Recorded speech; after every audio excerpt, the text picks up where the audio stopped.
Health Minister Dr. Zweli Mkhize says South Africa is monitoring its COVID-19 hotspot areas, raising concerns about rising figures, especially in the Eastern Cape. So they're currently monitoring the Free State as well as the Eastern, Western and Northern Cape. He says a resurgence will be when there is a 20% increase over 7 days in a geographical district. Currently, Gauteng has the highest number of cases at 31%, followed by KwaZulu-Natal. Government is closely monitoring the second wave in Europe, but the dynamics are different in South Africa. Mkhize was speaking during a virtual meeting of the COVID-19 Advisory Committee tonight. The COVID activities is found in a number of different parts of the country.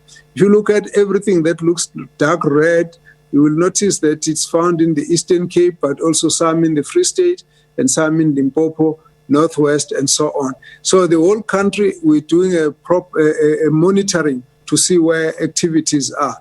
And therefore, we will notice, we'll also indicate to you that it migrates, depending on how it's managed. You move from one sub-district to another sub-district. But in this case, this is what we've got throughout the country.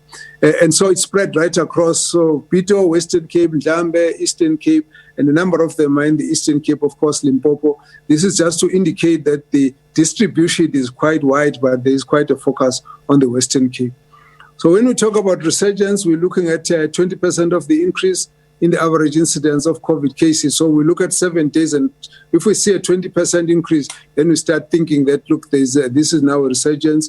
And so we would like to also try and define it as close as possible to a geographic location, whether it's a ward or district or province.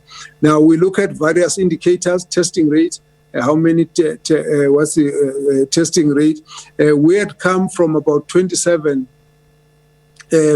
of positive testing rate, went down to about 10. And so if you look at different provinces, it keeps rising depending on how many. That means testing rate means in every 100, how many are positive cases there. So we look at that, look at new cases per day, look at positivity.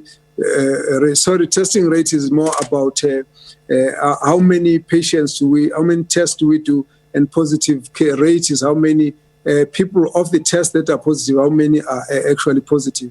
And then we look at active cases. We have reported about hospitalization and mortality. So those are the things that we're actually looking at as well now, looking at resurgence. Proceedings at the Commission of Inquiry